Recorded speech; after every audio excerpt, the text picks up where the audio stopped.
Alright, so in this next set of videos, we're going to take a look at recursion. So to get started on this, we're going to go through an introduction to recursion in this first video. I'll explain a little bit about what it is, and we'll go through a couple of different programs to demonstrate how to implement recursion in Java. We'll also take a look at two different types of recursion in this video. So we're going to be looking at both direct and indirect recursion. And then going forward from here, we're going to go into just several other examples, different cases of using recursion to kind of build on primarily your ability to implement what we're going to be talking about as recursive methods. So to get started, we'll go ahead and just briefly describe conceptually exactly what recursion is. So imagine that you've got some kind of method. So we'll say we've got some method somewhere in our program, and then we'll go ahead and give it a body. So we've got some pair of curly braces. Go with the body for that method, and then somewhere inside of this, what we're going to do is we're going to have this method actually call itself. Okay, so somewhere in this method, we're going to place a call to that same method. And so what's going to happen is essentially when we make this call, we're basically going to go from this method call back to the start of that method. We're going to go through it again, and when we hit this call in that method again, we'll go ahead and repeat that process. The idea as we go through this, as you'll see, is that we want to keep doing this for as long as some condition is true, and eventually we want to go ahead and stop doing this and then go ahead and hit some other line that maybe comes after this. Say like right here, we want to go ahead and execute some other kind of, in this case typically either some other method call or perhaps a different kind of return statement to stop this process of recursively calling this method. So let's go ahead and take a look. We'll see two different ways that we go about writing something that's fairly trivial, kind of like this. So we'll come over here, and we're going to go ahead and make a new program or a new project. And for this very first one, we'll go ahead and set this up in our Java projects. I'm going to call this the Recursion Demo. Okay. And so for this one, we'll have our class header, Recursion Demo. We'll then go ahead and set up our main method. So we're going to have our public static void main. And inside of this, we want to go ahead and have just a single line in our main method, which is going to be a call to this other method that we're going to create. So for this one, we're going to go ahead and make one. It's going to be a public. In this case, we'll just do public static void for right now. So this will just be a method that doesn't actually return anything.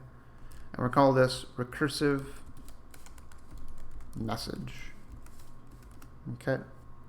And what we want to go ahead and have this do is just print out a single statement. So in this case, we'll just say this is our recursive message. And then underneath this, we want to go ahead and introduce our actual recursion, where we're going to have recursive message call itself. So right here, go ahead and put that in. And then back in our main method, we also want to go ahead and have our first call to recursive message, so we can actually enter it. And so now what's going to happen is we're going to have this initial call to this method inside of our main, and we come into this, we're going to print this statement out. This is a recursive message. On line 11 right here, we're going to call it.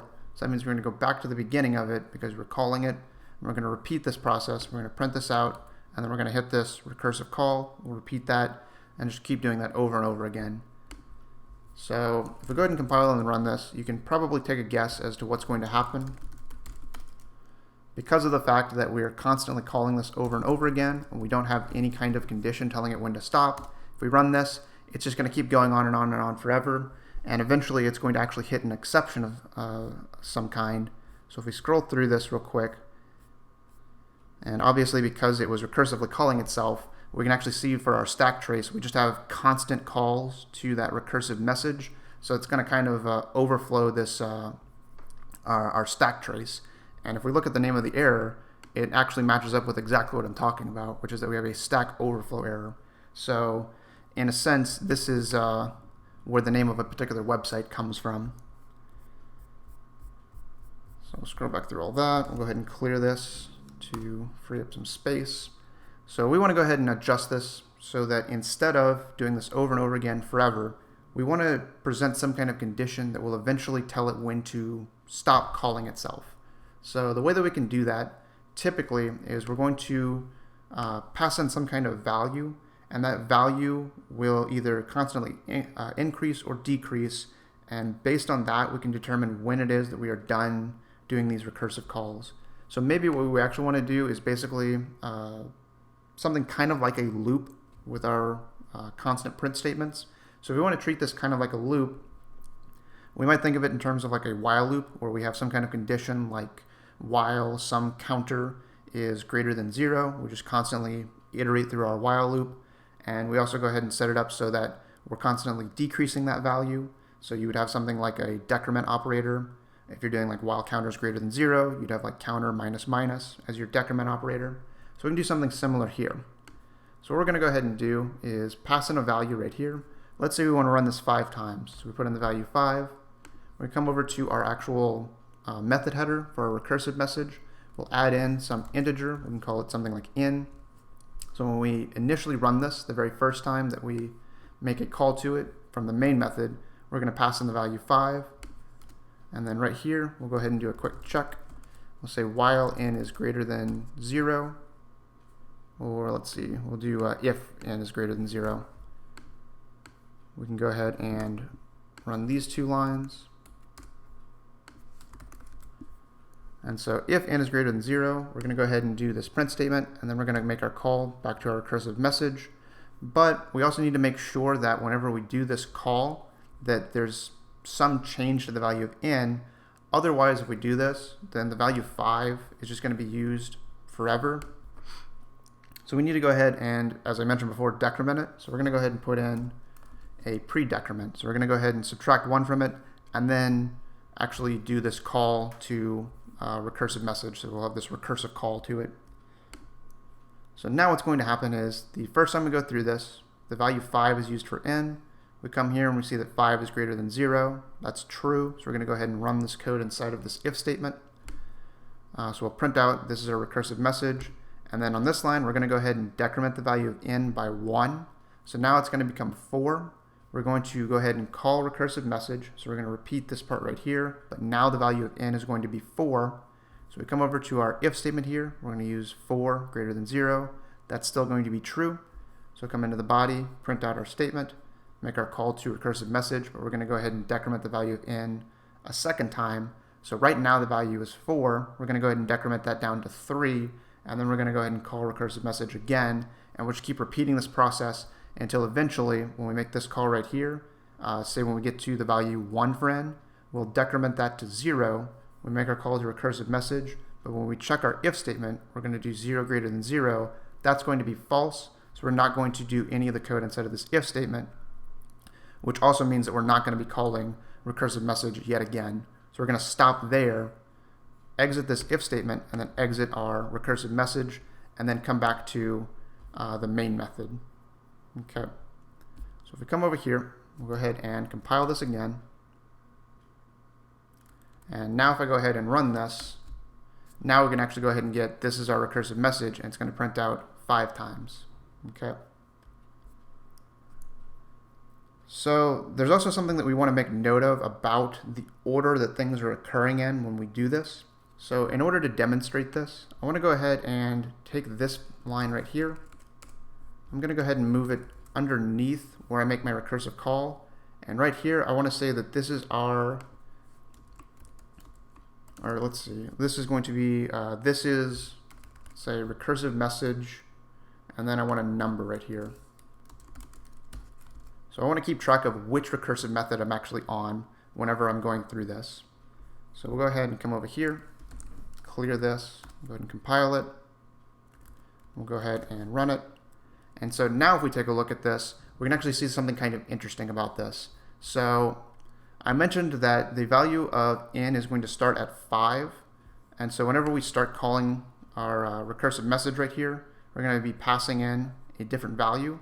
And you'll notice that the order that these messages are being printed out in is actually inverted.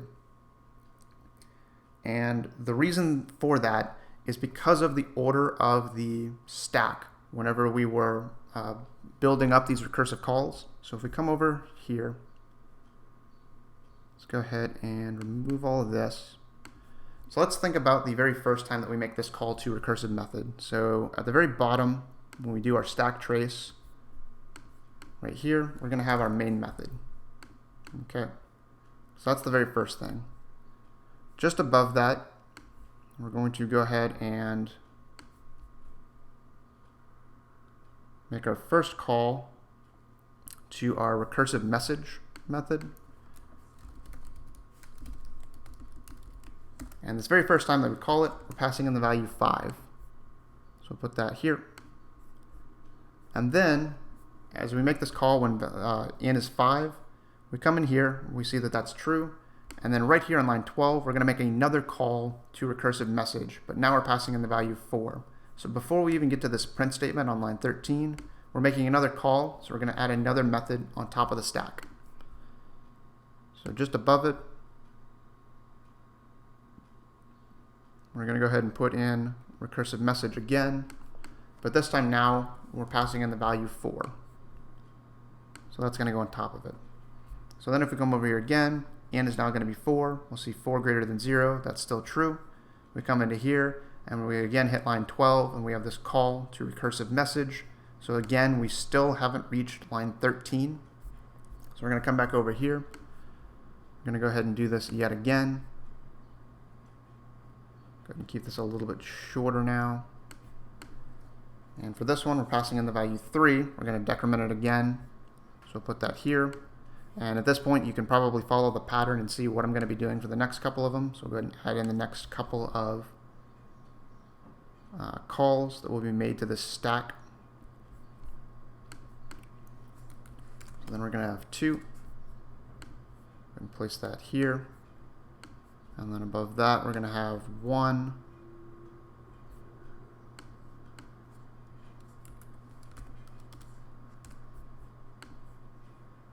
And then just above that, we're going to have 0.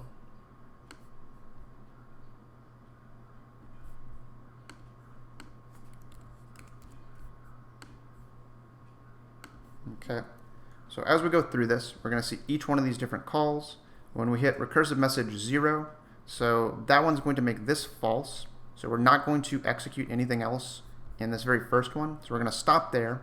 We're going to come back to this next one. So this one's going to get popped off the stack. We'll go ahead and remove that from there.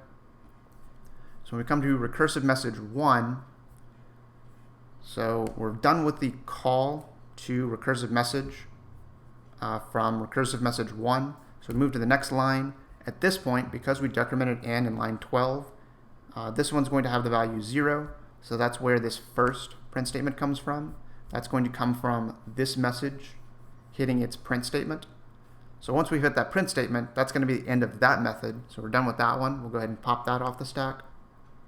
So go ahead and cross that off. We then come to the next one. So again, we're done with the call to recursive message going into recursive message 2. So then we come down to our print statement.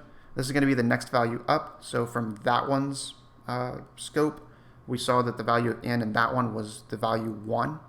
So that's going to give us our next print statement right here. This is recursive message 1. After we do that, we're done with this one. So we can go ahead and mark that off the stack. Go ahead and pop that off. And essentially, we're going to continuously repeat this until we get to the very end. So we're going to go through each one of these, popping them off the stack as we execute the last line in those methods, that print statement. So for the next one, recursive message 3, that's going to lead to the statement, this is recursive message 2. So we're going to go ahead and do that one, and then we can pop that off the stack.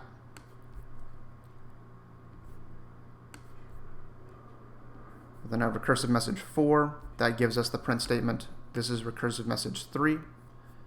After we do that, we'll pop that off the stack.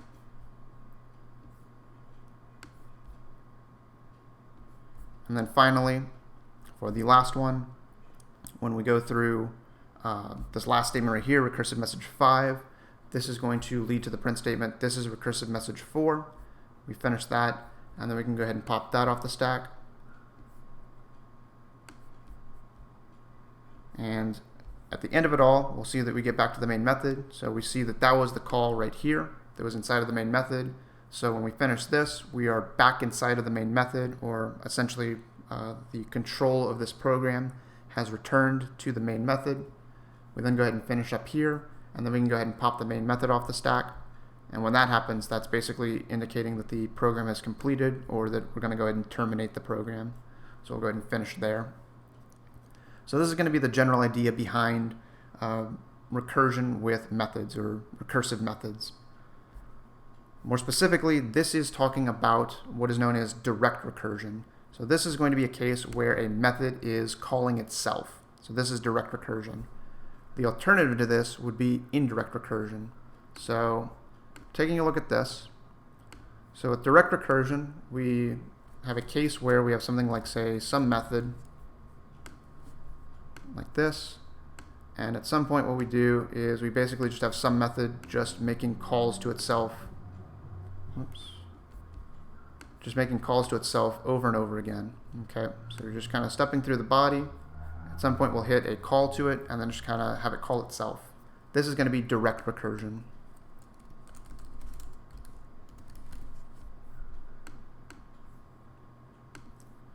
The alternative would be indirect recursion, where we could have some method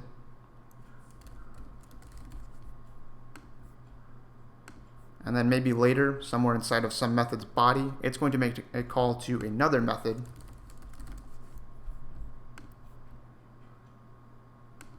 And then from inside of another method's body, that's going to make a call to some method. So effectively, we've got the same thing going on right here. So at some point, this is going to call some method, like so. And so this is going to be indirect recursion, where rather than having a method call itself, we kind of have an additional stepping stone where some method will call another method, and then another method will call some method. You could also have additional layers of indirect recursion, where you have like some method, another method, and then yet another method, and then you go back to some method. But the general approach is going to be the same when it comes to indirect recursion, where essentially you have multiple methods working together that inevitably lead to the same sort of loop, where eventually a method is going to call itself again, just in a more, as the name would suggest, in a more indirect fashion. So if we take a look over here at our recursive message, we could imagine that maybe right here, what we go ahead and do is include yet another method. So say something like public static void, say other method. And then maybe for this one, what we can go ahead and do, let's say that for this, we can go ahead and keep this part the same. And then for other method, we can go ahead and just use the value in. And then right here, do the same thing. And let's go ahead and just repeat the process that we had before. So if in greater than 0. And then inside of here, the only line that I'm going to include is just a recursive message, passing in that same value where we're decrementing in. So this basically accomplishes the same behavior that I had before. The only difference is that now I've included yet another method. So we've got recursive message calling other method, and then other method calling recursive message. So it's going to repeat the same process, go through that same sort of loop, and then print out these statements like so. We just have one additional method call that's being involved. So of course this also means that our stack trace would be a little bit larger as we go through this. So if we go ahead and compile this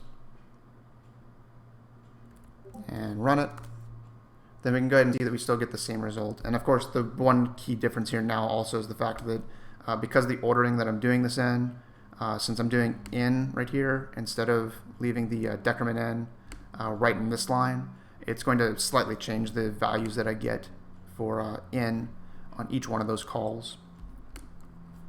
Okay, so this is a kind of general way of trying to describe recursion, but with this particular example, this isn't really very practical. Obviously, if you're doing something like this, it'd be much more ideal to just stick with using a traditional for loop or while loop. So using recursion for this particular purpose is a bit excessive, both in terms of the amount of code that you have to write, It's very hard to understand what's going on here versus a for loop or a while loop, which is far more streamlined and far more concise in what it's trying to do. And there's also the problem with the amount of space that this takes up. As I mentioned before, when we have that stack trace building up, that does end up consuming a lot of memory in your program. So ideally, you'd want to avoid it for that reason as well. So let's take a look at something that might be a little bit more reasonable as a case for using recursion. So another case that we could consider is with trying to calculate the value of a factorial. So for this one, we're going to go ahead and create a program or a project that I'm going to call factorial.java. We'll go ahead and make this. So we have our public class factorial. So this one, again, still have our main method, public static void main. And the other method that I want to go ahead and make for this one is going to be my factorial method. So for this one, we're going to say public static. And for this factorial method, this one actually is going to return something. So I wanted to go ahead and return an integer value. So we'll do that. And for the name, I'm just going to call it fact. Okay. And the value that I need to pass in is going to be another integer. The integer that I'm going to pass in is going to be the amount of times that I want to iterate over this factorial method, basically to pick out a particular number whose factorial I'm trying to calculate. So to give you an example of what I mean by that, go ahead and set this up, get our body. So we'll come over here and just kind of briefly explain. So let's say that for n equal to, let's say, 4. Okay. So this 4 is going to represent the number of times I want to go through this. Basically what I'm saying is I want to calculate 4 factorial. So in order to do that, the method itself is going to do something like this. We're going to do 4 factorial. And this is going to be equal to doing 4 times 3,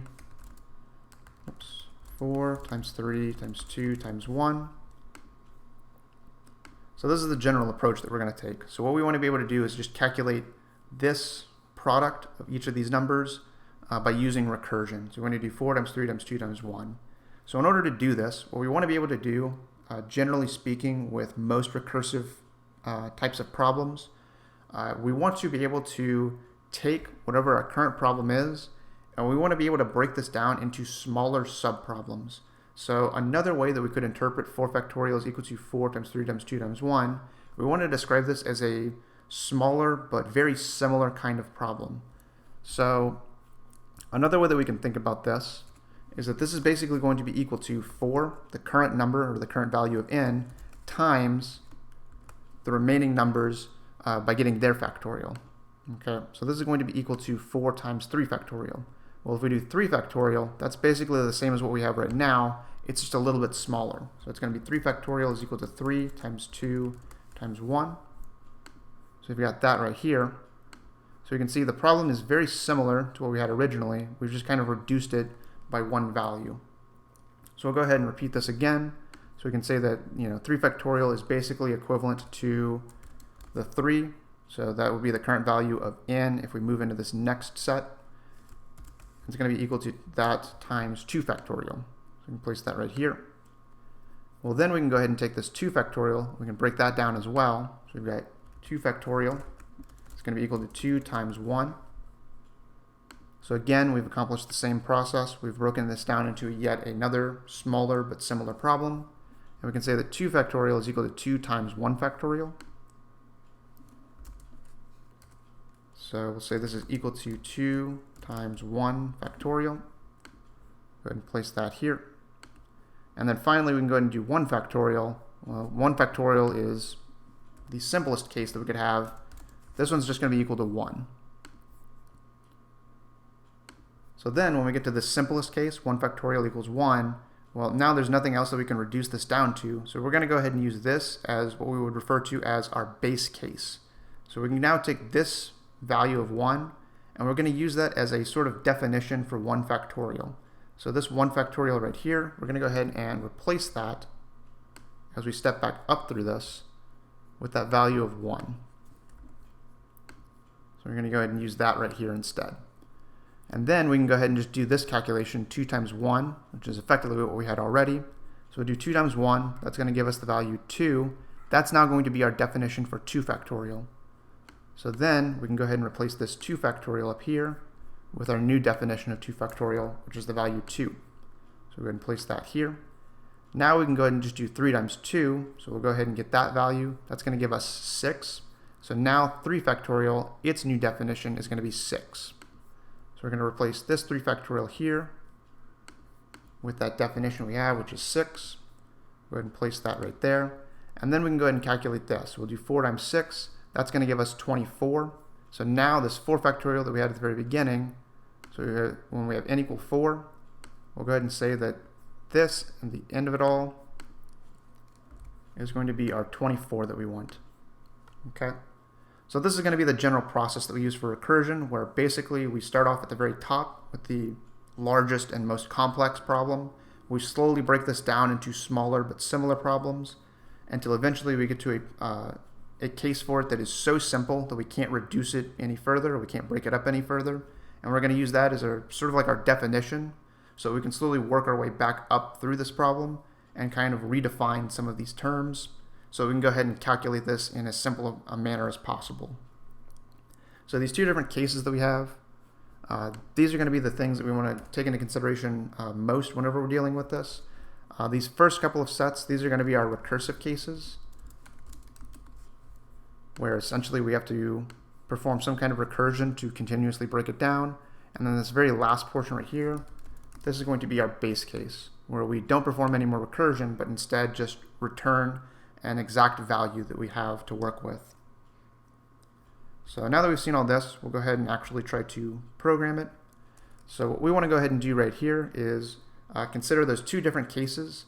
So we want to be able to decide when we're in a recursive case or when we're in a base case. The way we can do this is with an if-else.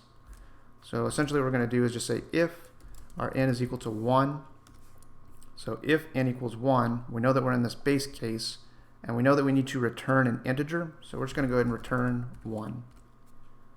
Otherwise, for all of our other cases, we want to go ahead and return something that's more like these problems that we're dealing with. So specifically what I want to look at is this last portion right here, where we're doing the value n times that smaller case, which is basically n minus 1 factorial. That's what we want to go ahead and use here. So we're going to say return n times our fact method with n minus 1.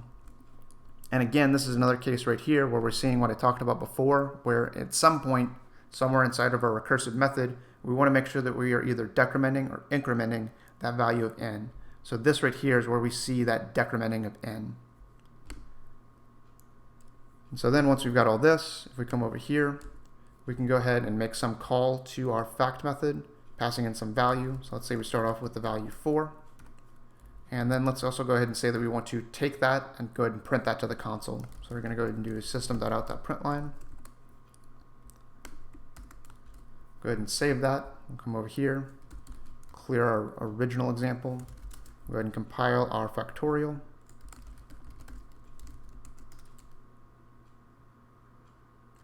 We'll then go ahead and run it. And we can see at the very end of it, we get the value 24. Okay. So now in addition to this, I want to go ahead and add one other thing to my recursive factorial method. This other thing I want to add is just going to be a couple of print statements, so that way we can actually keep track of precisely where in this code we happen to be. Basically, so we have another way to illustrate this set of cases that I'm showing you right here. So for this case, when we are getting ready to return 1, I just want to be able to represent my base case. So basically, we're just going to say fact of 1 is equal to 1. Otherwise, for all of my other cases, I need something a little bit more complex for this. So for this one, I'm going to go ahead and use printf. So I'm going to do a little bit of formatting for this. And for this one, what I want to say is if we do fact of %d, so we're going to put a value into this with this placeholder. This is going to be equal to %d times fact of %d. And then at the very end of this, we'll also go ahead and make sure that we have a new line character. For that one, I'm going to use %n. And so for each one of these three format specifiers, my 3% Ds, for this first one, we're dealing with our current case, which is going to be fact of whatever n is. So the first variable is going to be n.